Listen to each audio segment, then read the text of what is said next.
오늘 우리에게 주신 하나님 말씀은 신약성경 120쪽에 있는 누가복음 14장 34절에서 35절 말씀입니다.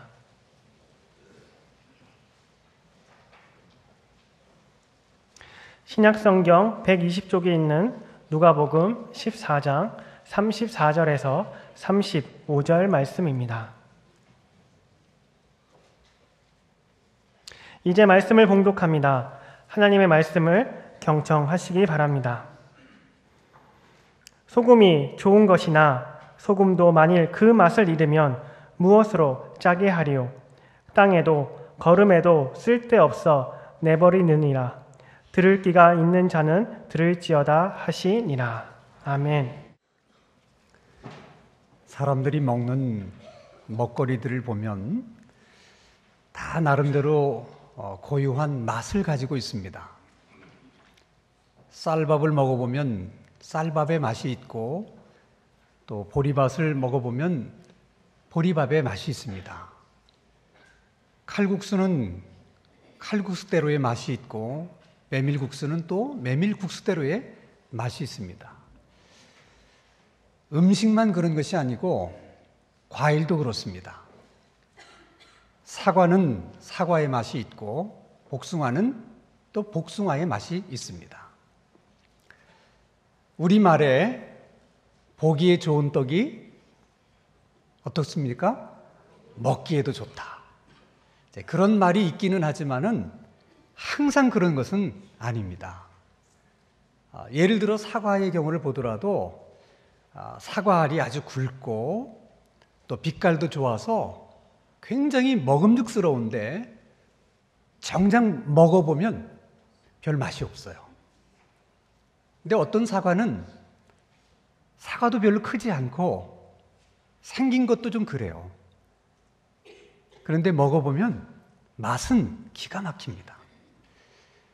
자, 이런 두 종류의 사과가 있다면 여러분들은 어느 쪽 사과를 선택하시겠습니까? 물론 맛있는 사과를 선택하실 거예요. 왜냐하면 과일은 뭐니 해도 맛이 있어야 됩니다. 과일의 크기도 중요하고 빛깔도 중요하지만, 그러나 정말 중요한 것은 과일의 맛입니다. 그래서 과일은 크기를 가지고 승부하려고 하면 안 돼요. 빛깔을 가지고 승부하려고 하면 안 됩니다. 과일은 뭐니 해도 뭘 가지고? 맛을 가지고 승부해야 됩니다. 그건 여러분, 과일만 그런 게 아니에요. 모든 음식들도 마찬가지입니다. 음식만 그런 줄 아십니까? 예수님은 예수 믿는 사람도 그래야 되고 주님이 세운 교회도 그래야 된다고 말씀하십니다. 예수 믿는 사람의 삶도 맛으로 승부해야 되고 주님의 교회도 맛으로 승부해야 된다. 그 말씀이 오늘 우리가 읽은 본문의 말씀입니다. 우리가 잘 아는 것처럼 인간의 몸을 입고 이 세상에 오신 예수님은 33년이라는 별로 길지 않은 짧은 삶을 사시다가 가셨어요. 그 중에서도 정말 대중들과 함께 하셨던 삶은 3년밖에는 안 됩니다. 그래서 사람들은 그 3년을 예수님의 공생애라고 부릅니다. 예수님의 공생애 초기에는 별로 예수님에게 관심을 갖는 사람들이 없었습니다. 예수님을 주목하는 사람들도 별로 없었어요.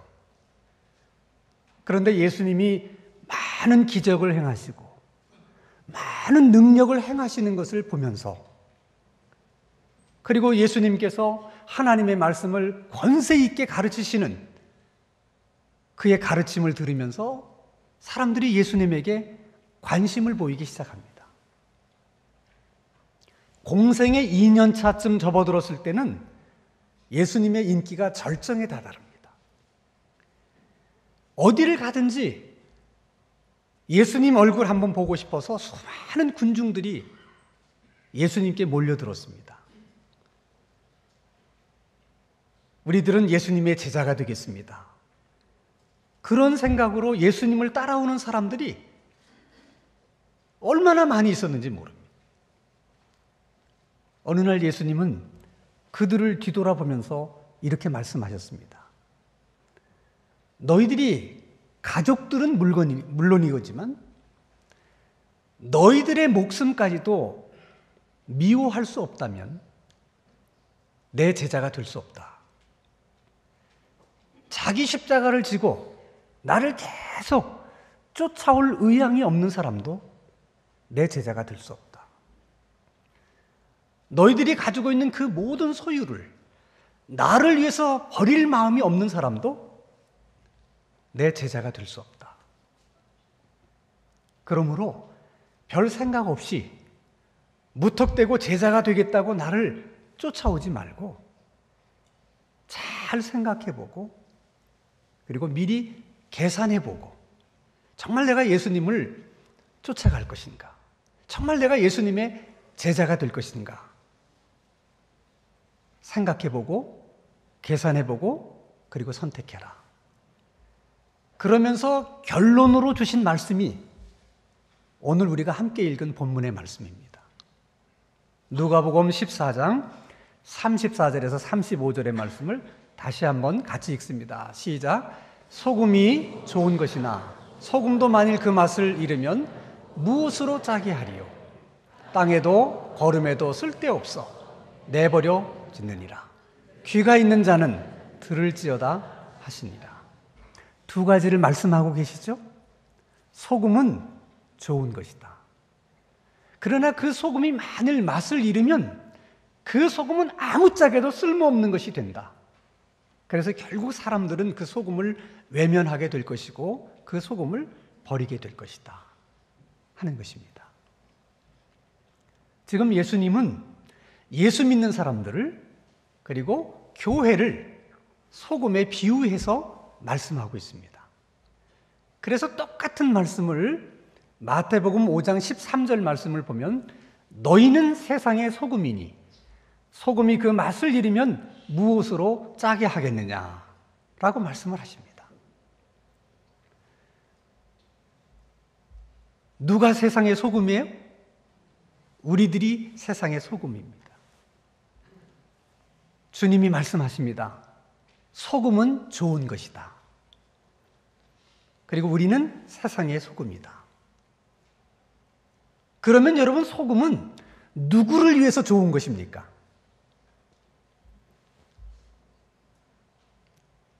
당황스럽습니다.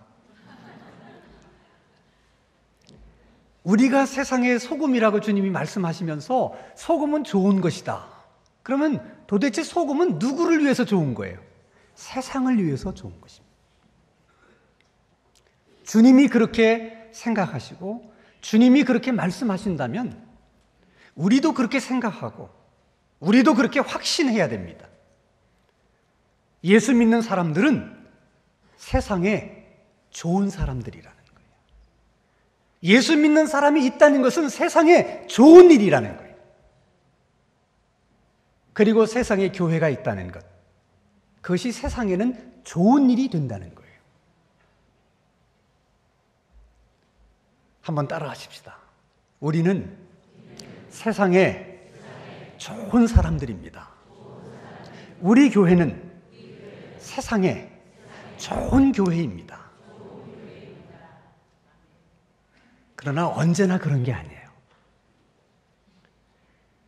아무 때나 그런 것이 아닙니다. 교회가 교회의 맛을 잃어버리지 않고 교회 고유의 맛을 가지고 그 맛을 낼 때, 그때만 교회는 세상에 좋은 것이 되는 거예요. 소금이 맛을 잃어버리면 아무짝에도 쓸모가 없는 것처럼 교회도 예수 믿는 사람도 그 맛을 잃어버리면 아무짝에도 쓸모없는 사람들이 되는 것입니다. 그러면 여러분, 소금의 맛이라는 것이 무슨 맛입니까? 안 드셔보셨어요? 소금은 짠맛입니다.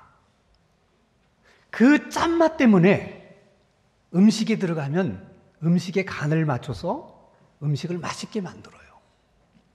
그 짠맛이 음식물을 부패하지 못하도록 막아줘서 음식물들을 오랜 기간 동안 저장하고 보관할 수 있도록 만들어줍니다. 그러니까 소금은 크기가 중요한 게 아니에요. 소금의 빛깔이 중요한 게 아니에요. 소금에게 정말 중요한 것은 소금 고유의 맛인 짠맛입니다. 소금이 그 짠맛을 잃어버리면 소금의 생명은 끝나는 거예요. 그래서 소금도 크기로 승부하려고 하면 안 돼요. 소금의 빛깔로 승부하려고 하면 안 됩니다. 소금도 맛으로 승부해야 돼요. 그러면 여러분, 소금이라고 하는 것이 그 짠맛을 어떻게 해서 내게 됩니까? 소금은 녹을 때만 짠맛을 냅니다. 우리가 소금을 집어서 내 혀끝에 갖다 댈 때 소금이 녹지 않으면 아무 맛도 느껴지지 않아요. 근데 그 소금이 침과 섞이면서 녹는 순간 짜다 라는 것이 느껴집니다. 그러니까 소금은 녹을 때 비로소 소금이 되는 거예요. 소금은 녹을 때 비로소 소금으로 사는 거예요. 소금이 녹아서 아무 형체도 없어지는 것 같지만, 그래서 소금이 없어지는 것이 아니라 형체는 없어졌지만 소금은 맛으로 다시 사는 것입니다. 그것이 소금이에요. 예수님이 예수 믿는 우리들을 소금에 비유하는 것은 그 원리가 똑같기 때문에 그렇습니다. 소금에는 소금 고유의 맛이 있듯이 예수 믿는 사람들에게는 예수 믿는 사람들의 고유의 맛이 있다. 주님이 세운 교회는 교회가 가지고 있는 고유한 맛이 있다. 주님이 그렇게 말씀하시는 거예요. 그러면 그 맛이라는 것이 도대체 뭘까? 우리가 어떻게 예수를 믿게 됐는지를 한번 생각해 보세요. 내가 죄인이라는 것을 깨닫고 하나님 앞에 내 죄를 고백하고 예수님이 내 죄를 대신해서 십자가에 죽으신 나의 구주시라는 것을 내가 입으로 시인하고 마음으로 믿으면서 그 예수님을 내 마음속에, 내 삶 속에 영접하면서 우리가 예수를 믿게 된 거예요. 그러므로 예수가 내 마음속에 없는 사람은, 내 삶 속에 없는 사람은 예수 믿는 사람이 아닙니다.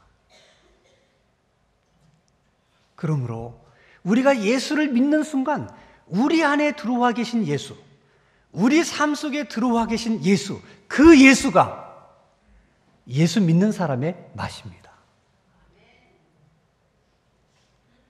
교회는 주님이 십자가에 못 박혀 죽으셨다가 3일 만에 다시 살아나셨다는 복음 때문에 생기게 된 거예요. 그래서 교회가 가지고 있는 고유한 맛은 복음입니다. 그런데 만약 내 삶 속에 있어야 될 예수는 없고 나만 있다면 바로 그것이 맛을 잃어버린 소금이 되는 거예요. 교회에 있어야 될 복음은 없고 프로그램만 있고 윤리 도덕 같은 교훈만 있다면 그것은 교회가 맛을 잃어버린 소금 같은 교회가 되는 거예요. 그런 성도, 그런 교회는 맛을 낼 수가 없습니다.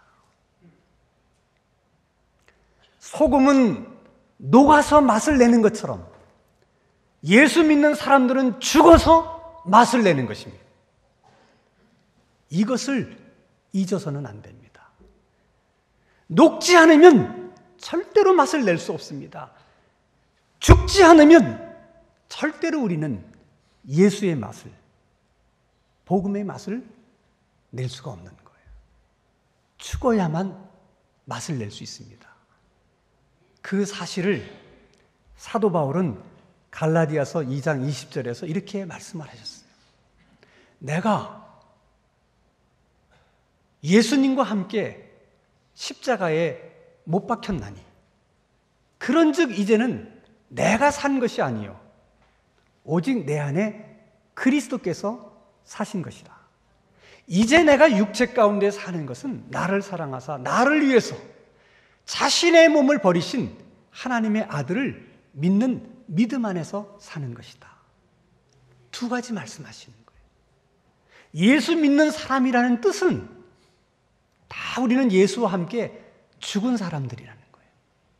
그리고 다시 예수님과 함께 살아서 예수로 사는 사람들, 그 사람들이 예수 믿는 사람들이라는 거예요.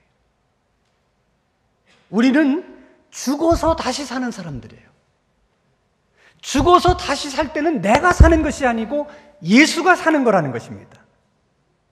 그 말이 너무 어려우니까 다시 한번 쉽게 설명을 합니다.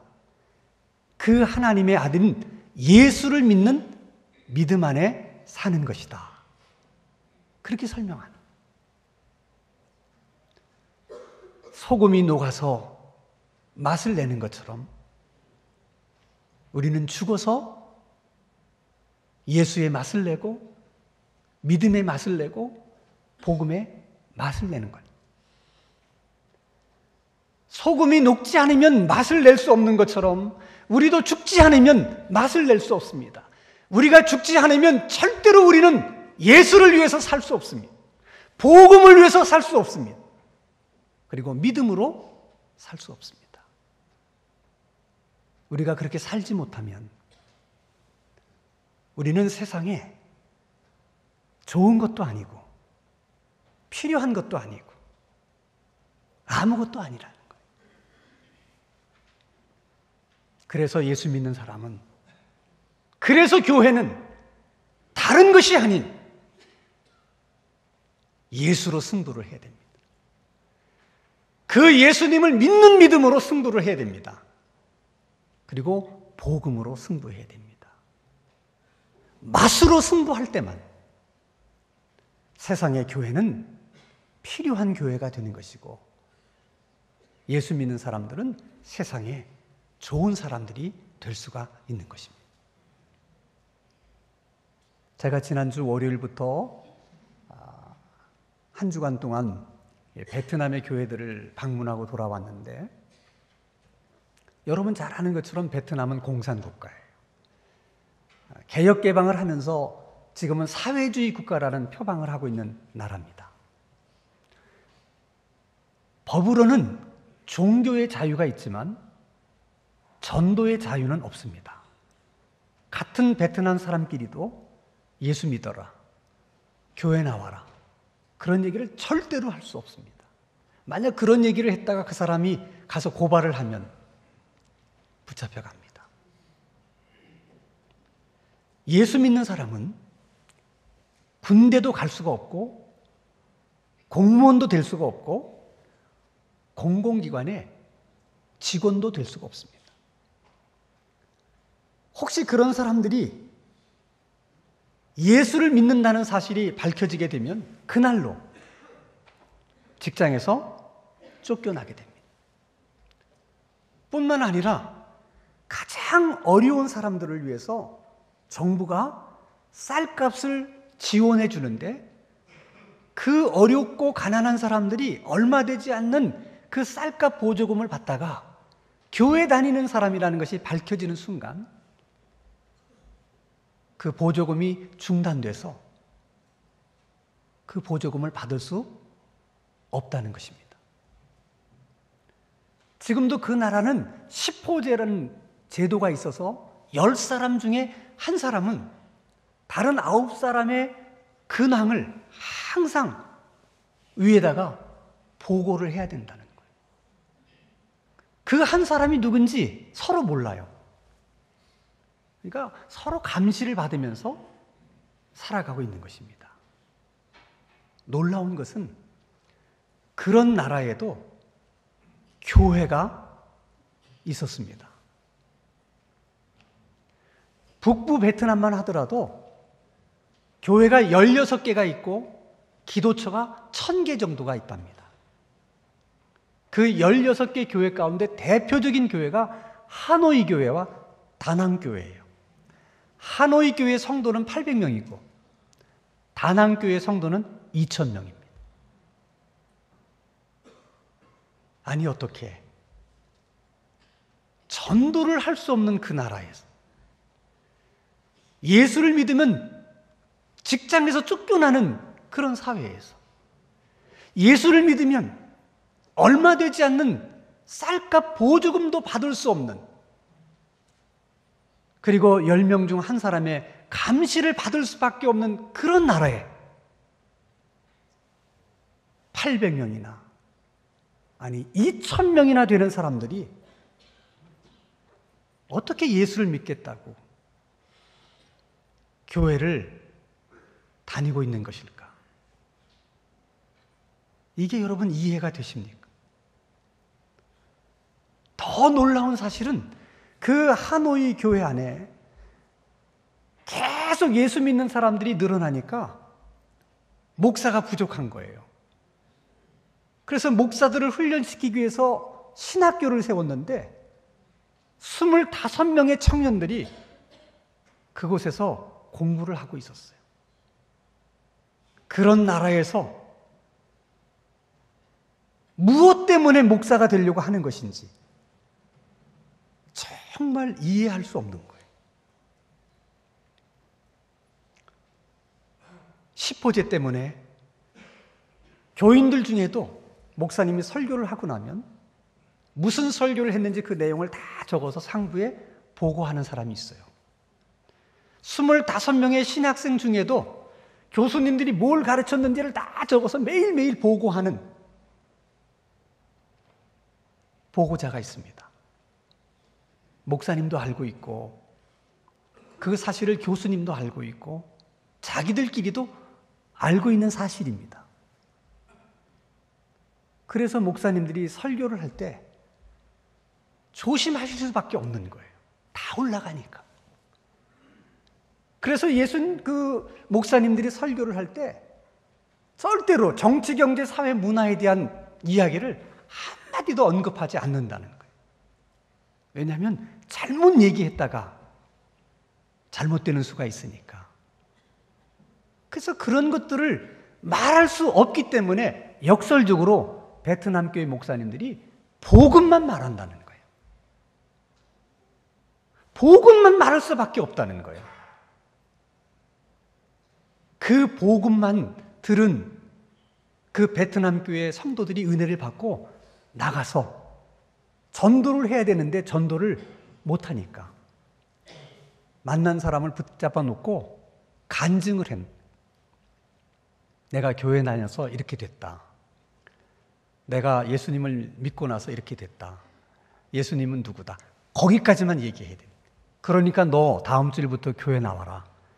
그러니까 너도 예수 믿어라. 그 얘기 못 한다는 거예요. 그런데 거기까지만 얘기했는데도 그 간증을 듣고 많은 사람들이 자기 발로 교회를 찾아오는데 다낭교회의 경우 1년에 500명 정도가 찾아 나와서 그중 100명이 등록을 한다는 거예요. 그렇게 해서 신앙생활한 사람들이 지금 2,000명인데 그 중에 400명 정도가 11조 생활을 하고 있다는 것입니다. 여러분, 베트남에 있는 교회가 뭘 그렇게 자랑할 것이 있겠습니까? 그런 나라에 세워진 교회가 화려한 건물이 있어서 그 건물을 자랑하겠습니까? 그런 나라에 세워진 교회가 무슨 프로그램이 그처럼 다양해서 그런 프로그램들을 자랑하겠습니까? 자랑할 것이 아무것도 없으니까 역설적으로 예수만 자랑하고 복음만 자랑하는 거예요. 다른 말을 할 수 없기 때문에 복음만 얘기하는 것입니다. 한마디로 베트남 교회는 복음으로 승부하는 교회예요. 정말 예수님이 말씀하신 그대로 맛으로 승부하는 교회예요. 그런 교회를 하나님께서 복을 주시는데 여러분 한번 생각해 보세요. 예수 믿는다는 사실이 밝혀지는 순간 다 공직에서 쫓겨나야 되는데 교회 안에 무슨 지위 높은 사람들이 있겠어요? 교회 안에 무슨 큰 부자가 있겠어요?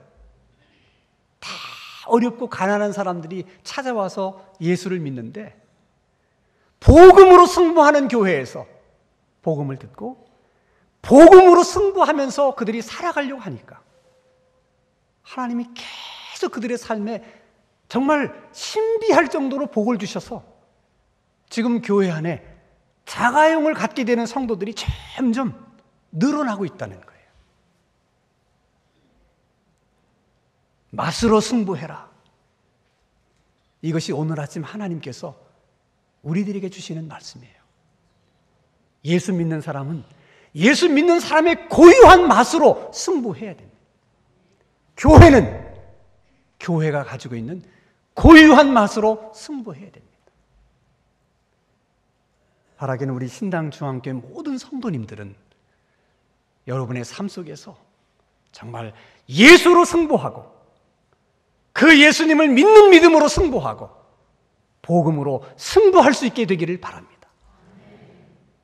그리고 우리 신당중앙교회도 그렇게 승부할 수 있는 믿음의 교회가 되기를 주님의 이름으로 축원합니다. 기도하십시다. 거룩하신 하나님 아버지, 소금이 녹아서 맛으로 다시 사는 것처럼 우리는 주님과 함께 죽어서 주님과 함께 다시 사는 그런 삶이 되게 하여 주시옵소서. 복음으로 맛을 내고 믿음으로 맛을 내는 그런 삶이 되게 해주시고 예수로 승부하고 믿음으로 승부하고 복음으로 승부하는 그런 삶이 되게 하여 주시옵소서. 예수님의 이름으로 기도하옵나이다. 아멘.